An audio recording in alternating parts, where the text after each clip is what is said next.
아멘. 오늘 하나님께서 저에게 주신 말씀은 우리 프린트물에도 있는데요. 사무엘상 7장 3절 말씀입니다. 사무엘상 7장 3절 말씀. 한 목소리로 같이 한번 읽도록 하겠습니다. 같이 읽습니다. 시작. 사무엘이 이스라엘 온 족속에게 말하여 이르되 만일 너희가 전심으로 여호와께 돌아오려거든 이방 신들과 아스다롯을 너희 중에서 제거하고 너희 마음을 여호와께로 향하여 그만을 섬기라. 그리하면 너희를 블레셋 사람의 손에서 건져 내시리라. 아멘. 아멘.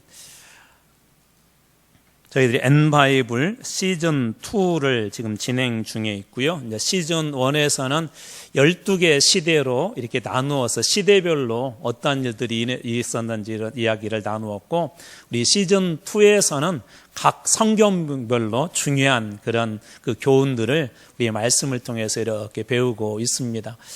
이제 오후 시간을 이렇게 하는 그 이유는 성경 66권을 전체를 다 좀 배울 때 여러분들이 어떤 그런 틀을 좀 가지고 있으면 훨씬 더 말씀이 깊이 다가옵니다. 그래서 그런 틀을 만들어 주기 위해서 이 오후 시간을 마련한 거고, 또 그렇기 때문에 특별히 교회 안에서 우리 가르치는 직분들, 또 교회 안에서 중요한 직책을 가지고 계신 분들은 꼭 오셔야 됩니다. 여러 번 말씀드렸지만 이단이나 시험에 넘어가는 가장 중요한 기본적인 그 포인트는 늘 말씀의 자리입니다. 이게 말씀이 없으면 시험도 쉽게 받고요, 말씀이 부족하면 이단에도 쉽게 넘어갑니다. 그래서 이 오후 시간을 좀 특별히 이 짧은 시간, 원래는 한 2시간 정도 보통 해야 될 분량들을 하고 있거든요. 그래서 여러분들이 좀 집중을 해서 들으시면 이 66권을 다 한번 끝내고 나면 성경 전체가 이런 거구나 하는 걸 이렇게 볼 수 있는 그림이 생길 것입니다. 오늘은 이제 사무엘 그 상, 저희 앞으로 사무엘 상하를 한 3번에 걸쳐서 나누어서 한번 보려고 하는데요. 오늘은 사무엘 상에서도 첫 번째 시간 말씀을 나누도록 하겠습니다. 오늘 전체적인 말씀의 제목은 영적 전환점을 만들라, 영적 전환점을 만들라라는 그런 주제를 가지고 말씀을 나눠보려고 합니다. 우리 그동안에 했던 것들을 다시 한번 반복을 하자면, 우리 창세기는 무슨 책이래요? 시작의 책이라는 그런 얘기를 했었고, 출애굽기는 구원의 프로세스가 들어있다고 그랬고, 레위기는 그 예배와 그 다음 세상 속에서 어떻게 예배의 삶을 살아가실 것인가, 그런 이야기를 했습니다. 그리고 민수기는 이제 광야의 백성들이 하나님께서 약속하신 약속의 땅, 그 표대를 향하여 가는 그런 여정 중에 어떤 일들이 일어나고 어떻게 또 그걸 극복했는지, 그리고 이제 신명기는 마지막에 이제 그 땅에 들어가기 전에, 약속의 땅에 들어가기 전에 하나님께서 가나안 땅에 들어가서 어떻게 살 것인가라는 것을 재교육하는 게 신명기라고 했습니다. 이제 여호수아는 직접적으로 이제 들어가서 정복한 이야기, 약속의 땅을 어떻게 정복하느냐라고 하는 그런 약속의 땅 정복법이 들어있다면, 이제 정복한 후에 왕이 없었다고 그랬잖아요. 그래서 사사시대는 그 누가 진짜 왕이냐, 하나님이 여전히 이스라엘의 왕이냐, 아니면 너희들이 왕이냐, 그런 그 끊임없는 그런 싸움이 사사기 속에 들어 있습니다. 그리고 이제 룻기는 이제 사사 시대하고 똑같은 그런 시대인데, 왕이 없는 그런 시대에 왕의 길을 예비한 사람, 한 이방의 여인 그 룻이라고 하는 사람이 이 베들레헴에 와서 그 가정이 어떻게 이 왕의 길을 예비하는지, 이제 나중에 다윗의 조상이 되잖아요. 그 이야기를 룻기서에서 나누었습니다. 자, 이제 그렇다면 왕의 길을 예비했으니까 이제 왕에 대한 이야기로 넘어가야 되는데, 바로 이 사무엘서가 바로 그런 성경입니다. 이제 왕 신정국가에서 왕정국가로 넘어가는 그 중요한 역할을 한 사람이 바로 이 사무엘인데요. 오늘은 이 사무엘에 대해서 한번 나눠 보려고 합니다. 사무엘서의 이름은 이 히브리어 성경에서는 쉐무엘 알렙 그렇게 되어 있어요. 우리말로 하자면 사무엘서 1 혹은 영어로 하자면 A, 그렇게 보시면 됩니다. 그래서 히브리어 성경에는 이제 상권을 저희는 사무엘 상 알렙, 그 다음에 학원을 베트, 그런 식으로 되어 있고요. 70인역, 이렇게 라틴어로 번역된 이 성경역에는, 헬라어로 번역된 이 성경에는 어떻게 되냐, 바실레이온 알파, 바실레이아라는 말이 나라, 왕국이란 말이거든요. 그래서 왕국들 첫 번째 책, 그렇게 되어 있는데 왜 첫 번째 책이라고 하냐면, 두 번째 책은 사무엘 하가 되고요, 그 다음에 열왕기 상하를 이 네 권을 왕국들의 책에서 우리말로 뭐 바꿔서 왕국들의 책 1번, 왕국들의 책 2번, 왕국들의 책 3번, 그러니까 4번 그렇게 해서 사무엘 상하와 열왕기 상하를 그 네 권을 묶어서 한 권에서 이렇게 나누어서 보고 있습니다. 영어에서는 우리가 사무엘서 1권 그렇게 되어 있고 우리 한글 성경에서는 사무엘 상 그리고 사무엘 하 이렇게 두 권으로 나누어져 있습니다. 이 사무엘서에서는 중요한 세 사람의 인물이 나오는데 이 세 사람의 인물이 실제적으로 이제 사무엘서를 구분한 아주 중요한 기준점이 됩니다. 그래서 사무엘 상에 1장에서 7장까지는 사무엘에 관해서 나오고 8장에서 15장에는 이제 사울이라는 그런 왕이 등장하고요. 이제 16장에서 31장까지는 이제 다윗 왕이 이렇게 출현을 합니다. 그래서 사무엘의 탄생과 소명 그리고 왕을 요구하자 사울이 왕으로 세워지고 그러나 또 그 왕이 하나님 보시기에 악한 왕에서 폐위가 되어지고 새로운 왕 다윗이 세워지는 그 장면이 이 사무엘 상에 들어 있습니다. 그래서 사무엘서의 중요한 세 사람을 뽑아라 한다면 사무엘, 사울 그리고 다윗. 그래서 이 사무엘서지만 이제 왕들의 이야기가 본격적으로 이 사무엘서에서 시작이 됩니다. 사무엘은 그 이름의 그 뜻에서도 이렇게 우리가 알 수 있듯이 하나님께서 세우신 그런 선지자였었고 또 제사장이었었고 무엇보다도 마지막 이스라엘의 그 사사였습니다. 그래서 마지막 사사로서 그 역할을 어떻게 잘 감당해내고 그리고 이제 하나님의 그 명령을 따라서 백성의 요구와 명령을 따라서 어떻게 왕을 세우는지 한번 그런 부분들을 유심히 관찰하게 되면 훨씬 더 좀 재미있게 말씀을 볼 수 있을 것입니다. 신정국가에서 왕정국가의 그런 그 체제로 넘어가는데 기틀을 마련을 하게 되는데요.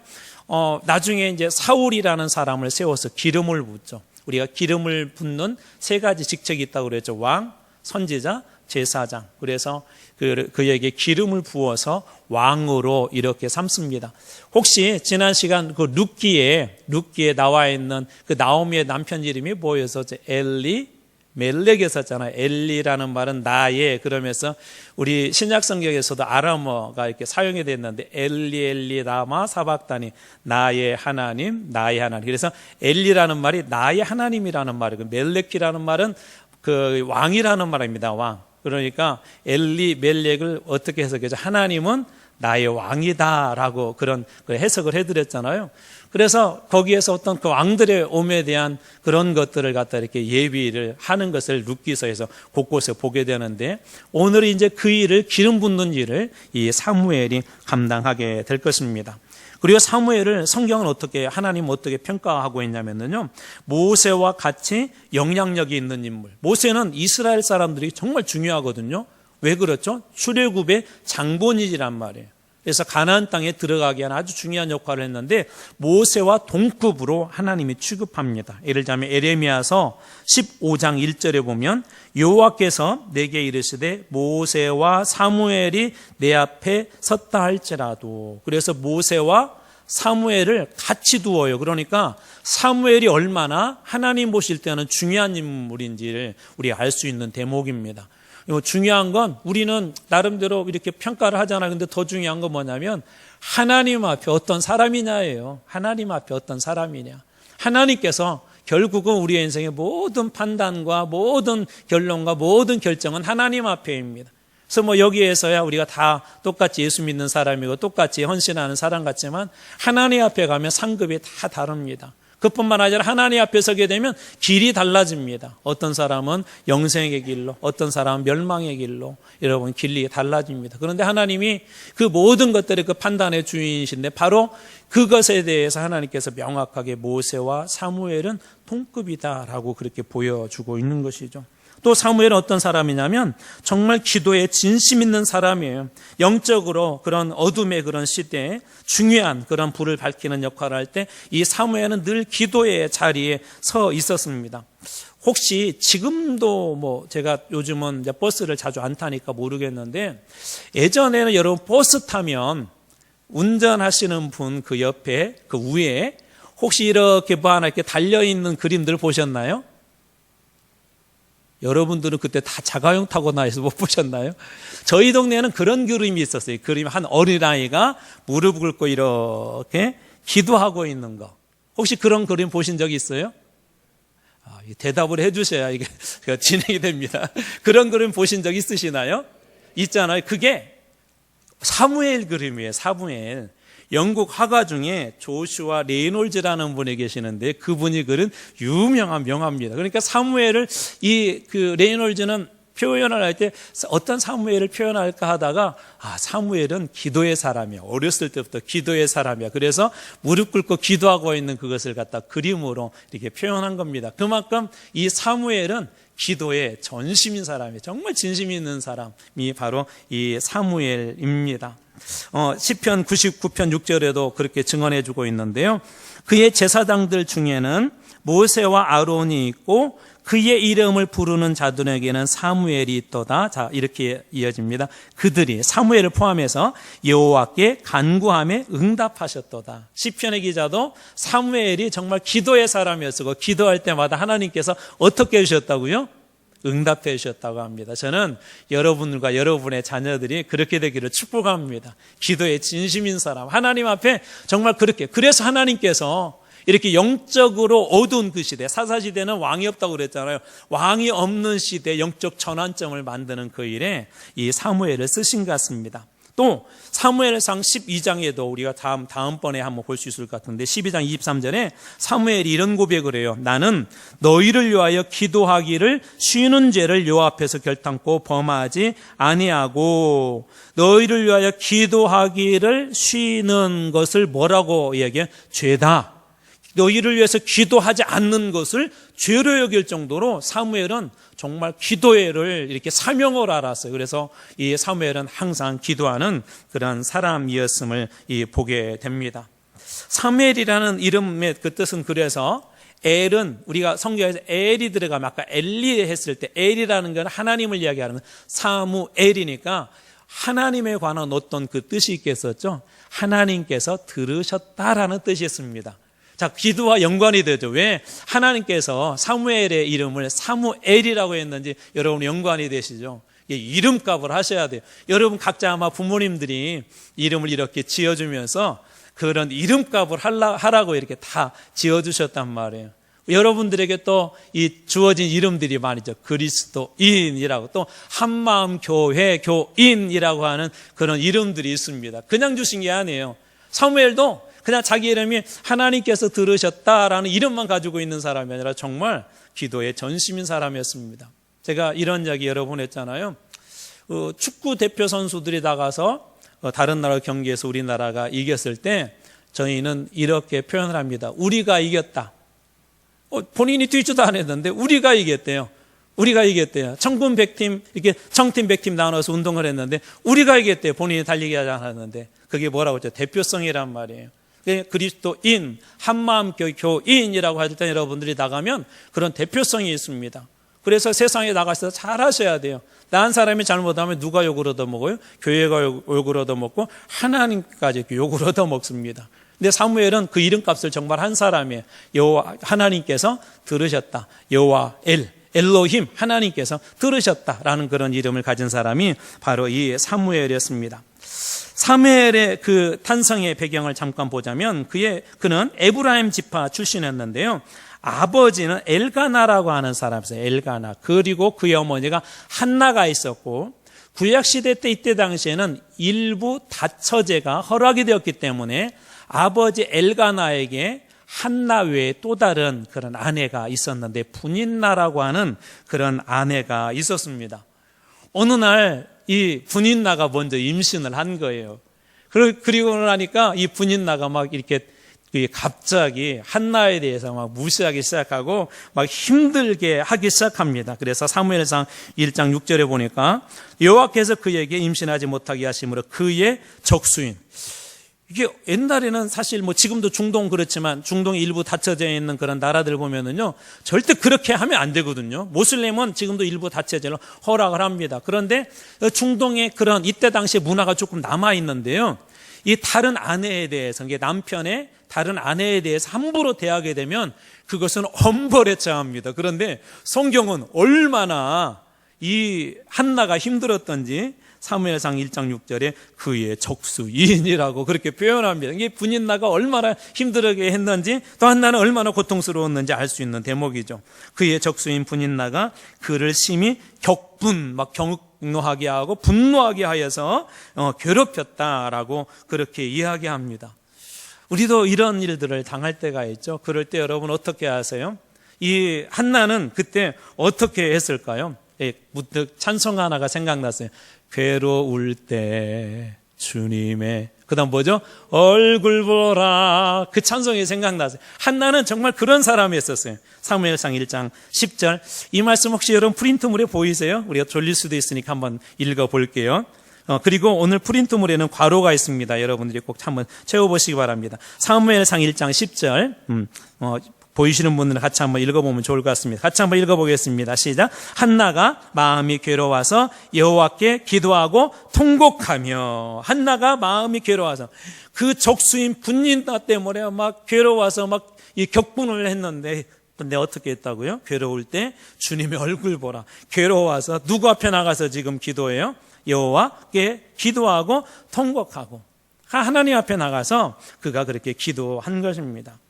그런데 이때 당시에 제사장에 엘리라고 하는 사람이 있었어요. 엘리라고 하는 제사장이 있었는데, 제사장이 오늘날로 얘기하자면 여기 와서 지금 한나가 기도하고 있는데 담임 목사인 제가 이렇게 지금 쳐다보고 있는 겁니다. 그때 이런 모습을 엘리가 이렇게 보게 돼요. 12절. 그가 여호와 앞에 오래 기도하는 동안에, 그러니까 한나가 기도를 그냥 잠깐 하나님 저 막 힘들어 죽겠어요가 아니라 이 문제를 놓고 하나님하고 씨름하는 거예요. 야곱처럼 오랜 시간 기도하고 있길래 도대체 저 여자가 무엇 때문에 저렇게 기도하고 있지? 목사님들이 긴장을 할 때가 있어요. 새벽 기도에 누가 갑자기 나와. 그것도 막 기도를 오래 막 거기다 막 흐느끼면서 기도를 해요. 그러면 이제 별별 상상을 다 합니다. 어제 저녁에 부부끼리 싸웠나? 아니면 가정에 엄청 큰일이 생겼나? 막 그런 고민들을 할 거 아니에요? 이게 엘리 제사장도 막 그런 것 같아요. 아니, 도대체 저 한나라는 저 여인이 무엇 때문에 오래 시간 막 기도를 하니까 그렇게 보았대요. 그런데 이 엘리가 어떤 결론을 내리냐면 13절. 한나가 속으로 말하며 입술만 움직이고 음성이 들리지 아니하므로 엘리는 그가 취한 줄로 생각한지라. 엘리는 어떻게 생각했다고요? 술 취한 여자로 생각한 거예요. 막 입술로 하니까 술 취한 여자로. 여러분도 전혀 제가 뭐라고 했는지 모르시죠? 저도 무슨 말 했는지 모르겠어요. 이게 그렇게 얘기를 하니까 이게 자세히 들어보면 저것 때문에 저 여인이 지금 기도하구나 알 수 있을 것 같은데 막 하니까 못 알아듣겠다는. 그런데 어떻게 판단했다고요? 술 취해서 저 여인이 지금 교회당화, 예배당화 안에서 저렇게 한다, 그렇게 이야기를 합니다. 그래서 나무래죠. 엘리 제사장이. 한나, 당신이 뭐 하는 짓이요? 지금 거룩한 하나님의 성전에 와가지고 지금 술 취해가지고 지금 여기에서 뭐 하는 짓이요? 그러자 그때 한나가 자초지정 이야기를 차분히 엘리에게 설명을 합니다. 그래서 이런 여차여차해서 제가 자식이 없어서 너무 서러워서 하나님 앞에 이렇게 오래 기도하고 있습니다 라고 그렇게 이야기하자 엘리 제사장이 그때서야 이렇게 하는데요. 17절 말씀, 1장 17절. 엘리가 대답하여 이르되 평안히 가라. 이스라엘의 하나님이 내가 기도하여 구한 것을 허락하시기를 원하노라. 지금 누가 이야기하는 거예요? 엘리 제사장이 누구에게? 한나에게. 참고로 엘리 제사장 우리 앞에서 눈치를 채신 것처럼 여러분 눈치 채셨을 건데, 술 취한 여자로 착각할 정도로 영적인 그런 감수성이 떨어져 있었어요. 쉽게 얘기하자면 목회자라는 직분은 가지고 있는데 그것을 정확하게 볼 수 없었던 그런 사람이죠. 그런데 뒤에 우리가 또 한번 보겠지만 엘리 제사장의 그 자녀들과 그 삶을 보면 엉망입니다. 교회가 엉망이에요.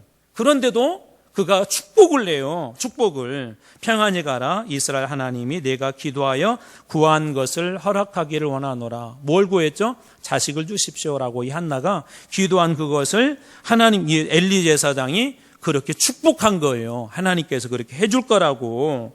그런데 이 기도 후에 어떻게 받겠다고요? 이 말씀을 여러 번 봤잖아요. 제가 개인적으로 기도할 때마다 정말 생각나고 좋아하는 말씀인데요. 1장 18절 이 말씀도 혹시 찾으셨나요? 같이 한번 읽어볼까요? 자, 시작. 이르되 당신의 여종이 당신께 은혜 입기를 원하노이다 하고 가서 먹고 얼굴에 다시는 근심빛이 있더라 없더라? 없더라. 여러분 너무 멋지잖아요. 여러분들은 기도하고 집에 돌아가서 내가 어려웠는데 막 하나님 앞에 기도하고 딱 돌아가서 근심도 사라지고 걱정도 사라지고 이제 됐어. 이제 나는 기도했으니까 나머지는 하나님 책임져 주실 거야. 그런 믿음이세요? 기도하고 갔더니 막 더 걱정되세요? 그런 분 계시죠? 기도하고 났더니 막 더 걱정된 분들이 있어요. 기도하는 중에 막 더 많은 걱정이 몰려와가지고. 근데 저는 이 한나처럼 여러분들이 다 되기를 축복합니다. 기도하기 전에는 괴롭기도 하고 힘들기도 하지만 여러분 기도는 누구한테 하는 거예요? 하나님께 하잖아요. 그냥 하나님이 아니라 나의 하나님이잖아요. 나의 하나님이시란 말이에요. 그 하나님이 여러분 얼마나 사랑하세요? 십자가에 죽기까지 모든 걸 다 내어주시고 여러분을 자녀 삼아주셨단 말이에요. 자녀. 엄마들의 사랑이 아빠 사랑보다 좀 더 진하잖아요. 그 이유가 뭐예요? 본인의 살점과 그 모든 피가 쏟아지고 막 찢겨나가던 그런 아픔과 고통을 통해서 자녀를 낳았기 때문에 훨씬 더 그 사랑이 깊거든요. 근데 우리는 예수님께서 십자가의 보혈의 피로 찢기시고 찔리시고 쏟으셔서 난 하나님의 자녀 아닙니까? 그 기도를 누가 들어요? 우리 아버지는 하나님이 들어주신단 말이에요. 그러면 우리도 어떻게 해야 돼요? 기도하고 나서는 다시 얼굴빛에 근심이나 걱정이 없더라. 그렇게 돼야 되지 않겠습니까? 이 한나라고 하는 이 사무엘의 어머니가 얼마나 기도의 진심인지를 알 수 있는 그런 대목입니다. 저는 여러분들이 기도할 때도 그러한 일들이 일어나기를 축복합니다. 그리고 엘리 제사장 이야기도 예전에 했지만 다시 한번 결론적으로 하나 더 얘기하자면 여러분 목회자나 영적인 제사장들은 하나님이 세우신 영적 권위가 있어요. 가정의 아버지도 가정의 제사장이에요. 교회는 담임 목사님이 영적인 제사장입니다. 비록 이 엘리가 보잘것없더라도 그 축복이 그들이 임했어요? 안 임했어요? 별로 믿음이 없으세요? 다시 한번 볼까요? 임했잖아요. 그래서 여러분들이 그 권위를 믿어주고 순종하고 기도할 때 그걸 믿으셔야 돼요. 믿으셔야 돼요. 놀랍게도 엘리라고 하는, 뒤에서 다시 한번 보겠지만 정말 영적으로 이 가정이 엘리라고 하는 제사장이 그렇게 훌륭한 제사장은 아니거든요. 근데 하나님이 그를 세워주셨기 때문에 그를 통해 축복한 모든 것들을 다 응답을 해 주십니다. 이렇게 이 사무엘의 어머니도 기도에 진심했던 그런 사람입니다. 자, 그런데 이제 엘리는 이때 당시에 어떠했을까요? 한번 그 가정에 그리고 그때 당시 영적인 상태를 한번 보도록 하겠습니다. 우리 말씀을 한 절 보고자 하는데 사무엘상 2장 22절입니다. 엘리가 매우 늙었더니, 이 말에서 여러분들은 빨리 캐치를 하셔요. 이게 늙었다는 것을 굳이 그 사람이 육신적으로 늙었다는 의미가 있는 것이 아니라 나이를 많이 먹게 되면 우리 신체 반응이 늦어지죠. 그렇죠? 그 다음에 예를 들자면 이런 감각이나 그런 것들이 둔해집니다. 그래서 여기는 단순히 신체적인 그런 늙었다는 의미뿐만 아니라 영적으로도 그가 많이 더디어 있음을 볼 수가 있습니다. 자, 늙었더니 그의 아들들이 온 이스라엘에 행한 모든 일과 회막문에서, 회막문이니까 사람들이 들락날락 하는 것이고 성막이죠. 거기가 문에서 수종두는 여인들과 동침하였음을, 우리 민수기 보면서 그런 얘기를 했었어요. 이 민수기 모압 평지에서 부월에서 일어난 사건인데 그때 당시에 이방 신전에서는 여사제들이 오늘날로 얘기하면 창녀들이었습니다. 그래서 그 몸을 팔고 그것을 통한 어떤 신적 경험을 한다, 그런 얘기를 하는데, 하나님 회막문에서 엘리라고 하는 제사장의 아들들, 제사장들은 이게 계속해서 이어지거든요, 자녀들한테. 그러니까 이들도 제사장인데 이방 신전에서나 일어날 법한 그런 일들을 이 아들들이 행하고 있습니다. 그러니까 얼마나 이때 당시에 이 제사장과 영적인 상태들이 혼탁한지를 알 수 있는 그런 대목이죠. 거기에다가 3장 1절 말씀입니다. 아이 사무엘이 엘리 앞에서 여호와를 섬길 때 여호와의 말씀이 어떻게 해요? 희귀하여 이상이 흔히 보이지 않았다. 말씀은 희귀하고 하나님의 역사하시는 그런 일들은 보이지 않았다는 거예요. 제사장이 있는데 말씀이 없는 거예요. 제사장이 있는데 그 말씀을 이렇게 듣고자 하는 사람들도 없었고, 하나님의 말씀이 그들에게 들려지지 않은 그런 이상한 현상이 그곳에서 여러분 벌어지고 있는 것입니다. 음식점에 갔는데 그곳에 갔더니 삼겹살 전문점이라고 해서 갔는데 삼겹살이 없어요. 다 떨어졌대요. 그 다음날 갔는데 또 없어요. 그러면 여러분 그 가게가 정상입니까? 비정상 아닙니까? 그런데 바로 지금 하나님의 그 제사장들, 그 다음에 이스라엘 영적인 상태가 이스라엘 백성들 하나님의 말씀이 늘 생생히 살아있어야 되는데 그 말씀으로 살아가야 되는데 말씀이 희귀했대요. 그러니까 이스라엘 백성들이 말씀대로 살 수 있었을까요? 없었죠. 그런 영적인 상태를 볼 수 있었습니다. 이런 중에 한 가지 아주 작은 희망이 보이는데 바로 이 어린 사무엘입니다. 다시 사무엘상 2장 18절로 갑니다. 사무엘은 어렸을 때 세마포 에봇을 입고 여호와 앞에서 섬겼더라. 이 나중에 한나가 사무엘을 낳고 나서 그때 이제 헌신을 했거든요. 저한테 자식을 주신다면 이 아이를 평생 여호와께 드리겠습니다 해서 하나님 전에 드렸는데 이 사무엘이 이 엘리라고 하는 좀 부족하지만 그 제사장 밑에서 이 배움에서 여호와를 섬길 때, 섬긴다는 말은 예배한다는 말로 치환하셔도 괜찮아요. 하나님 앞에 예배 드렸다는 것이죠. 자, 어렸을 때 세마 보옷을 입고 하나님 앞에 예배 드렸다는 겁니다. 그리고 여호와 앞에서 섬겼다라고 그렇게 이야기합니다. 자, 그리고 2장 26절에도 보면 아이 사무엘이 아직도 어린아이로 되어 있는 점점 자라매 여호와 사람에게 은총을 더욱 받더라. 그 집의 그 자식들 엘리의 제사장들은 이 점차적으로 타락해가면서 사람들에게 미움을 받았는데 이 어린아이는 이 하나님뿐만 아니라 사람들에게도 그런 사랑을 받았다 그럽니다. 마치 아기 예수 그리스도의 모습하고 비슷하지 않습니까? 그리고 사무엘상 3장 10절에 보니까 여호와께서 임하여서서 전과 같이 사무엘아 사무엘아 부르시는 자라. 말씀이 희귀한 시대에 사무엘에게 말씀이 들려지고 있는 거예요. 사무엘이 돼 말씀하옵소서 주의 종이 듣겠습니다라고 하니 어린 사무엘이 에봇을 입고 하나님 앞에 예배드리기 시작했대요. 그뿐만 아니라 하나님께서 그를 이렇게 자라게 하시면서 하나님께도 사랑을 받고 또 백성들에게도 사랑을 받는 그런 사무엘이 되었다고 합니다. 거기에다가 나중에 이 어린 사무엘이 있었지만 말씀이 희귀한 시대에 그 사무엘에게 말씀이 들리기 시작합니다.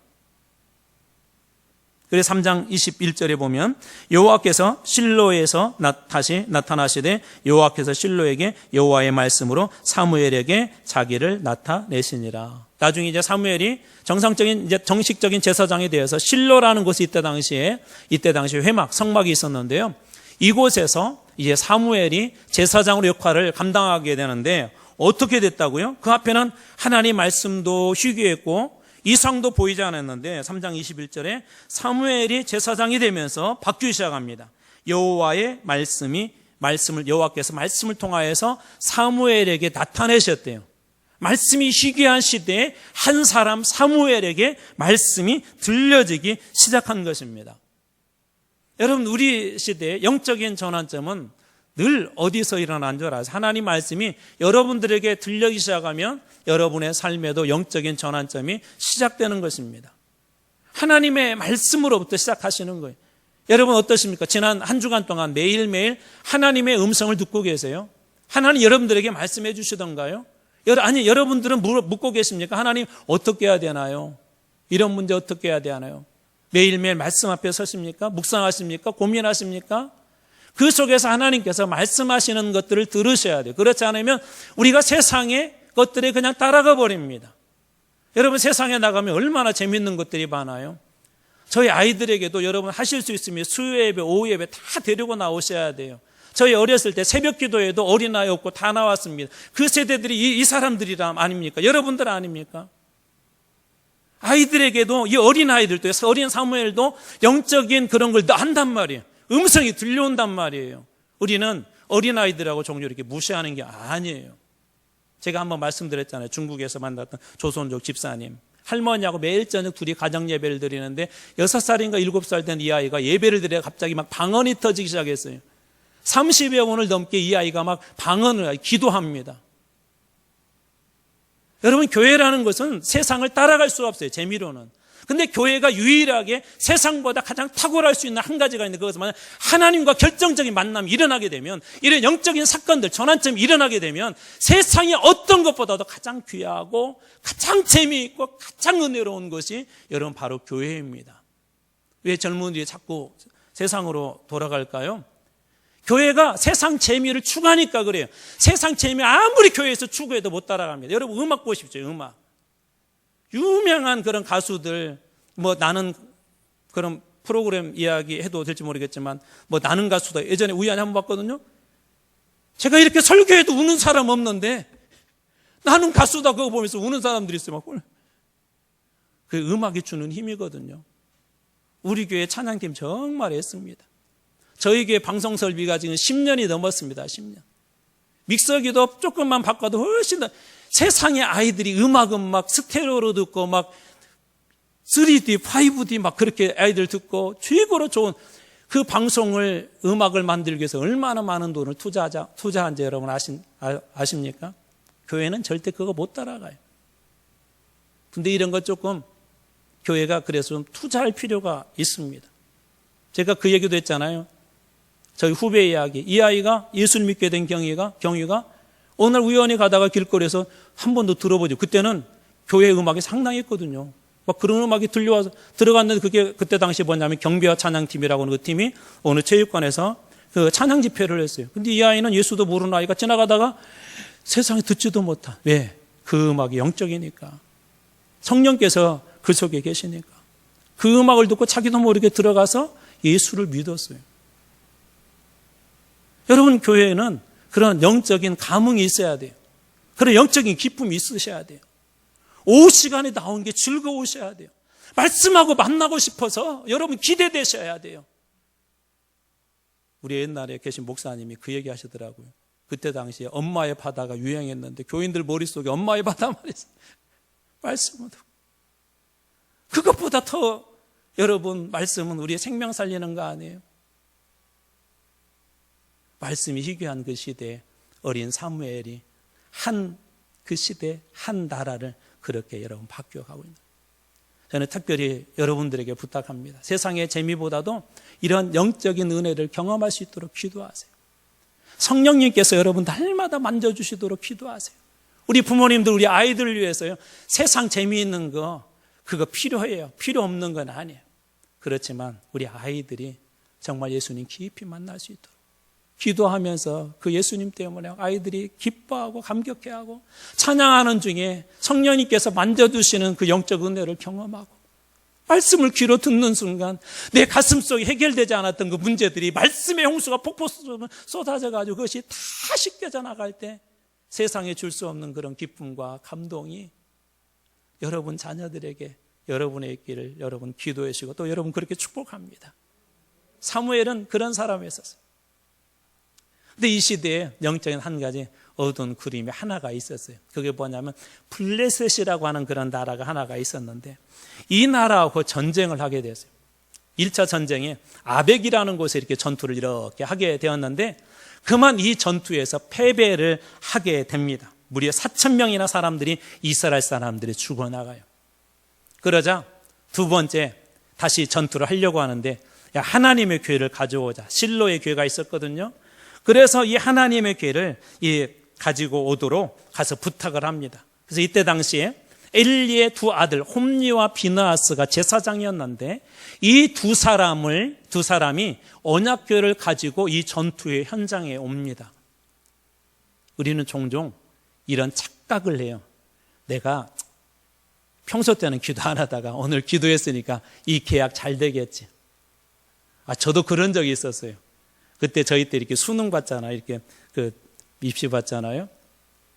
고3 때 뭐 나름대로 이렇게 기도 생활도 하고 공부도 했지만 그날 아침에 따라 평소 때 나가진 않고 그날 아침에 시험 보러 가기 전에 저희 집 근처에 교회 가가지고 진지하게 기도했어요. 하나님, 제가 오늘 시험 봅니다. 잘 보게 해주세요. 평소 때 잘 안 하다가 물론 그것도 나쁜 것은 아니에요. 그런데 우리는 종종 그렇게 하고 나서 하나님 앞에 기도했으니까 하나님 책임져 주겠지.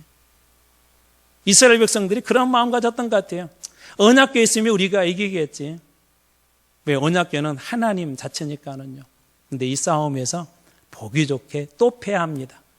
제사장들이 죽임을 당하게 되고 하나님의 언약궤가 빼앗겨 버립니다. 그래서 아스도스로, 가드로, 에그론으로 그리고 이런 하나님의 궤가 이방의 땅에서 유랑을 해요. 물론 거기에서 하나님의 살아계심을 스스로 나타내 보셨지만 그런 유랑을 하게 되고 나중에 베스메스로 이게 돌아오지만 거기에서도 어려운 일을 당해서 기란야림이라는 곳에 아미다답이라는 사람이 있었는데 그 사람의 집에서 실로로 이 언약궤가 돌아오지 못하고 20년을 이 하나님의 언약궤가 그곳에 있게 됩니다. 이게 무슨 얘기예요? 지금 실로에 있어야 되는 언약궤는 떠나버렸고 이스라엘 백성들은 블레셋과 싸움에서 패배하게 되었고 이 사무엘서에서 가장 중요한 대적은 블레셋이라는 나라입니다. 블레셋. 이것을 기억하세요. 우리 다음에 또 나누게 될게요. 블레셋이란 이 나라가 계속 이 괴롭힙니다. 그래서 내적으로는 영적으로 암울하고 외적으로는 블레셋에게 끊임없이 그런 괴롭힘을 당하는 그런 일들이 이 초반에 일어납니다. 자, 이런 중에 한편으로 어떻게 했다고? 어린 사무엘이 하나님 앞에 에봇을 입고 섬기고 하나님 음성이 들리기 시작하고 나중에 그가 실로에서 이제 나중에는 제사장에 대해서 섬기면서 이 사무엘이 아주 위대한 결단 하나를 합니다. 이렇게 가다가는 우리나라 안 되겠다 해서 영적 전환점을 만드는 아주 중요한 그런 전환점의 한 사건을 만드는데 소위 미스바 금식 대성회라는 것을 미스바에서 열게 됩니다. 미스바 금식 대성회. 사무엘상 7장 3절입니다.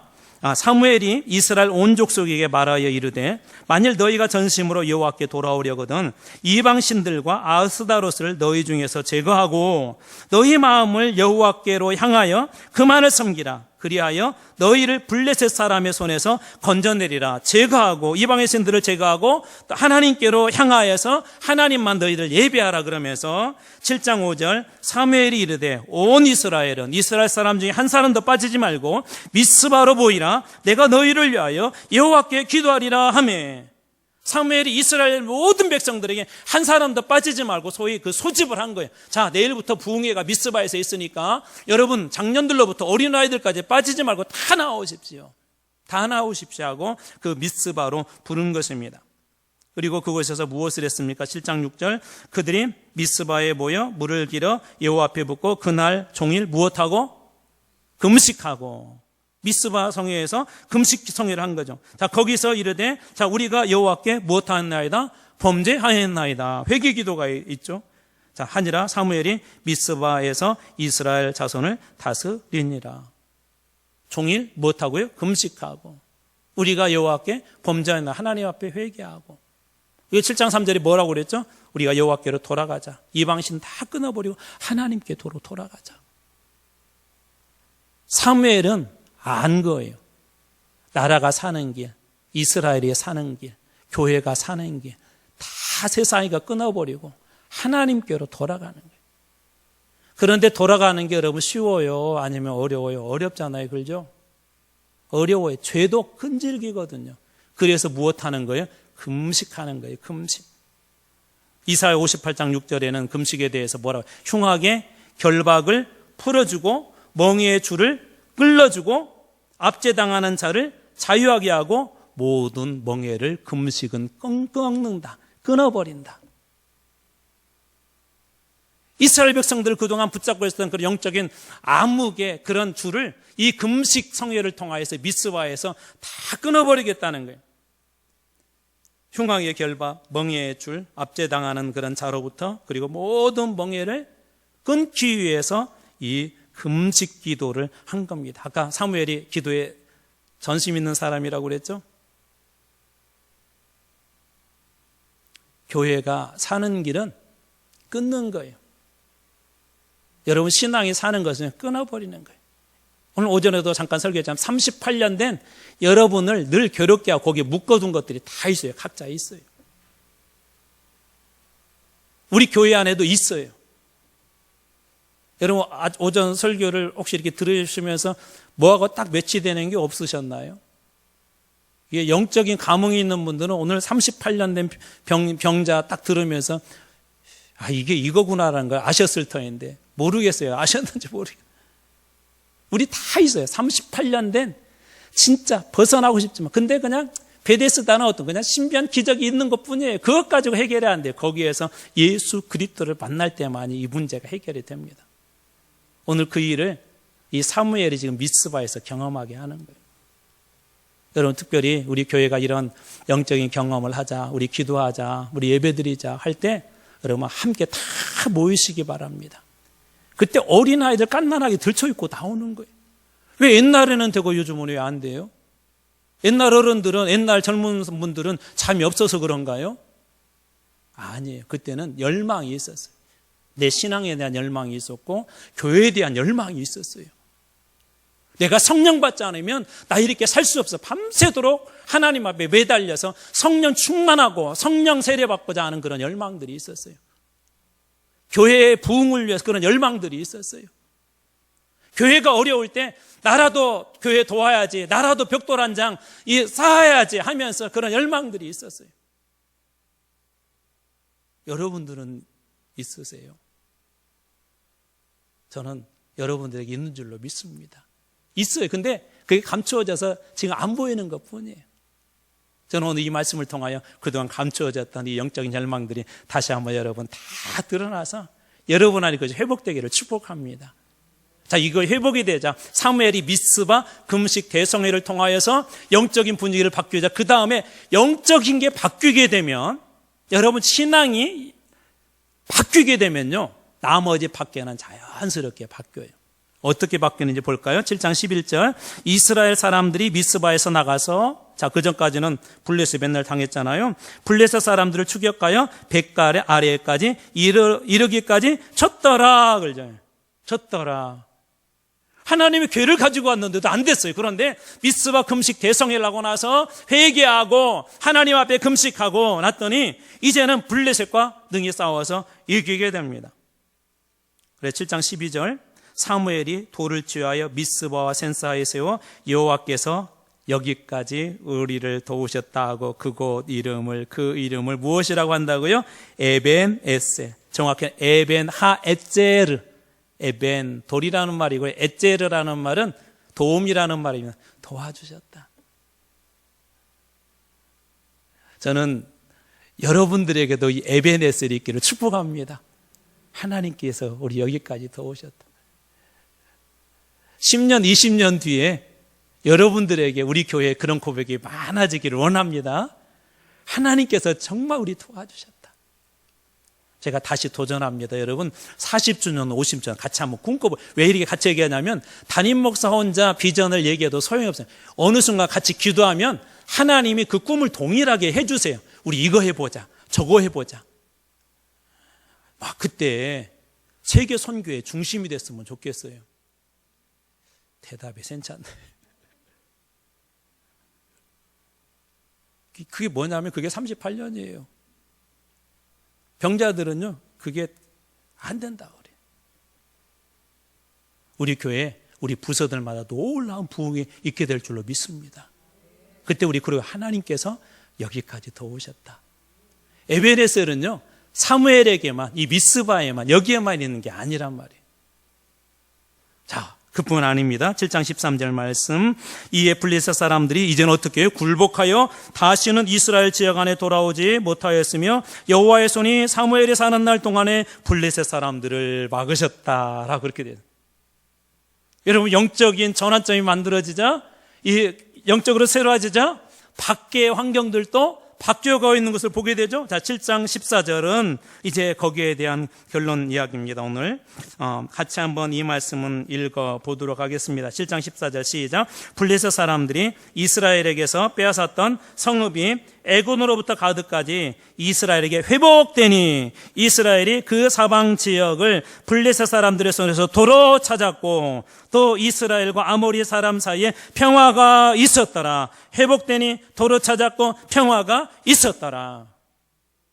여러분 영적으로 채워지게 되고 영적으로 충만하게 되고 다시 신앙의 바른 길들이 회복이 되어졌을 때 외적인 것들도 자연스럽게 회복된 것을 보게 됩니다. 그럼 뭐가 문제여야 돼요? 뭐가 먼저 해야 돼요? 여러분 신앙의 회복이. 여기 계시는 분들 특별히 어른들은 오늘 이 정도 나올 자리라면요 예전에 다 그런 경험들이 있으세요. 하나님 앞에 눈물 흘렸던 경험, 금식하면서 주님을 구했던 그런 경험, 교회를 위해서 피땀 흘렸던 그런 경험들. 저는 다시 그러한 기도의 자리, 은혜의 자리들이 다 회복되기를 원합니다. 그럴 때 오늘 우리에게도 여기까지 주님이 도와주셨다는 에벤에셀의 은혜가 있게 될 줄로 믿습니다. 회복되니 도로 찾았고 평화가 있었더라.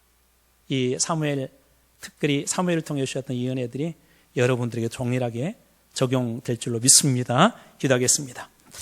하나님 아버지 감사합니다.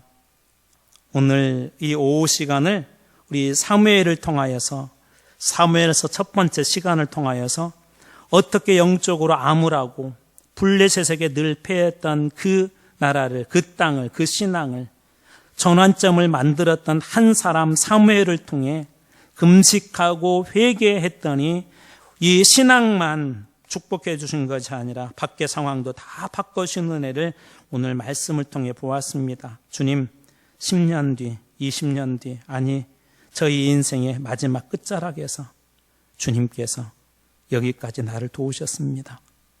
주님께서 여기까지 우리 교회를 도우셨습니다. 라는 에벤에셀의 은혜를 주님 저희들도 경험하게 하여 주시옵소서. 영적 전환점을 만들게 하여 주시옵소서. 감사드리며 예수님 이름으로 기도렵나이다. 아멘. 우리 445장